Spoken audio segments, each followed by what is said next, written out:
첫 번째 경기 뉴캐슬 대 본머스 분석 시작해보겠습니다. 뉴캐슬은 울버햄튼을 잡고 리그 4위까지 치고 올라갔다. 연승을 리그에서 가장 길게 이어가는 팀인데 현재 리그 최고의 스트라이커인 이삭이 다시 멀티골을 터뜨리며 팀을 이끌었고 고든도 경기 내내 상대 측면 수비를 박살냈다. 토날리의 중원 경기력이 올라온 이후로는 어느 팀에게도 질 것 같지 않은 모습이다. 본머스는 첼시 원정에서 승점을 따내며 무패를 계속 이어갔다. 경기 종료 직전 동점골을 허용하며 승점 2점이 줄어든 건 아쉽지만 제골을 내준 이후 클루이베르트와 세메뇨의 골이 나오며 역전하는 등 만만치 않은 경기력을 다시 보여줬다. 그로 인해 유럽 대항전 출전권 순위 커트라인에 위치하며 다음 시즌 유럽 대항전 출전을 노리고 있다. 에바니 우송이 부상을 안고 있긴 하지만 오우타와라와 클루이베르트 등 공백을 메울 선수들은 충분하다. 뉴캐슬의 승리를 본다. 본머스는 루이스 쿡이 중앙에 원볼란치로 나서 수비 라인을 안정적으로 보호할 것이다. 케르케지의 측면 수비 존재감도 분명하다. 그러나 홈에서 나서는 연승팀에게 분명 눈길이 간다. 찾아온 기회를 확실하게 해결할 이삭이 상대 수비에 부담을 줄 수 있고 토날리와 기마랑이스가 중원에서 공격에 적극 가담할 뉴캐슬이 승리할 것이다. 두 번째 경기 지로나 대 세비야 분석 시작해보겠습니다. 지로나는 휴식기 이후 재개된 리그 경기에서 알라베스에 승리했다. 시즌 초반 워낙 부상으로 인한 전력 누수가 컸기에 지난 시즌 같은 성적을 내지 못했는데 부상자들이 돌아오며 다시 반등에 성공했다. 알라베스 원정에서도 경기를 지배하며 90분을 보냈고 교체로 들어온 솔리스의 골로 승리했다. 에레라가 돌아온 중원이 안정을 찾았고 아벨 루이스와 치간코프, 단주마 등이 적극적인 침투로 기회를 만들었다. 세비야는 휴식기 전 셀타에 승리하고 순위를 끌어올렸지만 레알과 발렌시아 상대로 승점 1점 추가에 그치며 중위권 순위를 벗어나지 못했다. 게다가 코파델레이에서는 세군다 팀인 알메리아에 완패하며 탈락했다. 루케 바키오가 시즌 8골을 기록하며 활약 중이지만 이선의 지원이 부족하고 수소와 사울 리게스 등 기대했던 베테랑들이 부진하다. 지로나의 승리를 본다. 세비야는 아구오메와 소우 등이 중앙 볼란치로 나서 원정 승점을 노릴 것이다. 그러나 시즌 내내 원정에서 부진하기에 풀 전력으로 나설 지로나 상대로 고전할 것이 유력하다. 반더비크와 브리안 힐, 치간코프 등이 중앙과 측면을 오가며 기회를 만들 것이고 루이스와 단주마가 문전을 침투할 지로나가 승리할 것이다. 세 번째 경기 볼로냐 대 AC 몬차 분석 시작해보겠습니다. 볼로냐는 주중 원정 경기에서 리그 2위인 인테르가 비겼다. 강팀을 상대로 경기 내내 주도권을 내주지 않았고 카스트로와 홀름 등의 골이 나왔다. 강력한 수비를 앞세워 상위권 순위를 유지 중인 팀이었지만 최전방의 골은 다소 아쉬웠던 게 사실이지만 카스트로가 중심을 잡는 데다 은도에와 오스가르드 등의 시너지가 나는 최근이다. 몬차는 리그 최하위에 처져 있다. 그러나 지난 라운드에서 강호인 피오렌티나에 승리하며 최하위 탈출의 시동을 걸었다. 데니 모타의 공백으로 인해 선발 출전한 다니엘 말디니가 팀의 공격을 이끌며 중요한 골을 터뜨렸고 추리아의 공격 전개도 위력적이었다. 그러나 여전히 최하위인 건 사실이기에 연승에 성공해야 강등권 탈출을 노릴 수 있다. 주리치와 카프라리 등 팀의 중심을 잡아줘야 하는 선수들이 더 힘을 내야 한다. 볼로냐의 승리를 본다.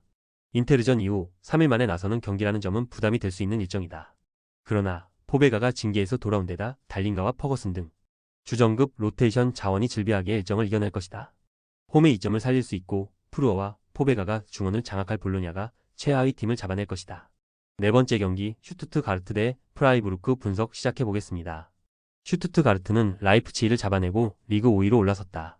운다부의 부상 이탈 기간 동안 팀의 핵심 공격수 역할을 한 울테메드가 다시 골을 터뜨렸고 슈틸러와 카라저의 중원 장악도 승리의 원동력이었다. 그로 인해 최근 5경기에서 4승을 따내며 선두권을 위협했고 이제 본격적인 챔스권 순위 진입을 노린다. 프라이부르크는 주중 원정 경기에서 프랑크푸르트에 패했다. 일본 국대 윙어인 도안의 한 골이 있긴 하지만 프랑크푸르트의 화력을 감당하지 못했다. 이번 시즌 홈 성적이 워낙 좋기에 아직 유럽 대항전 출전을 노릴 수 있지만 떨어지는 원정 경기력은 문제다. 특히 최근 원정 2경기에서 9골을 내준 수비가 불안한데 긴터와 퀴블러가 수비진의 중심을 잡지 못하고 있다. 슈투트가르트의 승리를 본다. 프라이부르크는 도안과 빈젠코, 그리포 등 역습 상황에서 상대 수비에 부담을 줄 선수들이 질비하다. 그러나 불안한 수비가 발목을 잡을 것으로 보인다. 카라저의 중원 패싱 게임을 통해 상대의 수비를 벗겨낼 수 있고 피리와 로월링이 활발한 공간 침투로 원정팀 수비를 넘어설 슈투트가르트가 승리할 것이다. 다섯 번째 경기 바이에른 미넨 대 볼프스부르크 분석 시작해보겠습니다. 미넨은 호펜하임을 잡고 리그 선두 자리를 공고히 했다. 2위인 레버쿠젠의 추격이 거세긴 하지만 3연승에 성공했다. 김민재가 부상 여파로 결장했지만 에릭 다이어가 나서 어느 정도 역할을 했고 파블로비치와 게레이루 등 로테이션 자원들의 몸놀림도 가벼웠다. 케인이 연속골을 넣으며 좋은 흐름을 이어간 것도 팀에는 긍정적인 요소였다. 볼프스부르크는 주중 경기에서 글라드 바흐를 완파했다. 상대의 분위기가 좋은 상황이었기에 고전도 예상됐는데 문전 앞 찬스에서 마무리를 잘했다. 요나스 빈이 두 경기 연속 선발 출전해 최전방에서 상대 수비를 잘 끌고 다녔고 아놀트와 다르더이의 중원 공격 가담이 원활했다. 벤치에서 나온 은메차가 조커로 충분히 활약한 것도 인상적이었는데 미넨 원정에서도 비슷한 역할을 할 것으로 보인다. 미넨의 승리를 본다. 휴식기 이후 연승에 성공한 볼프스의 기세가 좋은 것도 사실이다. 그러나 레버쿠젠의 추격을 이겨내야 하는 미넨을 쉽게 넘긴 어려워 보인다. 고레츠카가 폼을 회복해 중원에서 확실하게 존재감을 보이기에 경기의 주도권을 내주지 않을 것이고 케인과 사네, 올리세의 스리톱이 상대의 거친 압박을 이겨내며 기회를 만들 미넨이 승리할 것이다. 여섯 번째 경기 VFL 보험대 라이프치히 분석 시작해보겠습니다. 보험은 장파울리를 잡고 강등권 탈출에 시동을 걸었다. 후반기 시작 이후 첫 경기에서 마인츠에 패했었지만 장파울리를 잡고 홈 연승에 성공하며 승점 3점을 더했다. 선발 스트라이커로 나선 호프만의 골이 터졌고 남은 시간을 잘 버텨냈다. 그러나 여전히 리그 최하위 팀이기에 연승을 통한 반등이 필요하다. 강팀을 상대하는 이번 라운드기에 무리한 공격 축구보다는 버티기로 나서며 역습으로 승부를 보려 할 것이다. 라이프치히는 직전 슈투트 원정에서 잃은 것이 많다. 순위 경쟁팀에게 패하며 추격자들에게 추격을 허용했고 로이스 오펜다와 세스코 등 스리톱 자원 중 2명이 퇴장을 당하며 이 경기에 나설 수 없다. 시몬스가 돌아와 후반기 반격을 노렸는데 어려운 상황에서 원정 연전에 나서야 한다. 바움가르트너와 누사 등이 시몬스와 함께 공격을 이끌어야 한다.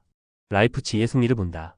14골을 기록 중인 오펜다와 세스코가 동시에 빠지는 여파가 큰 원정팀이지만 시몬스는 상대의 집중 견제를 이겨내며 해결할 수 있는 선수다. 또 홈팀이 리그 최하위로 어느 정도는 라인을 올릴 것이기에 캄플과 세이발트 등이 중원에서 역습으로 전환할 수 있다.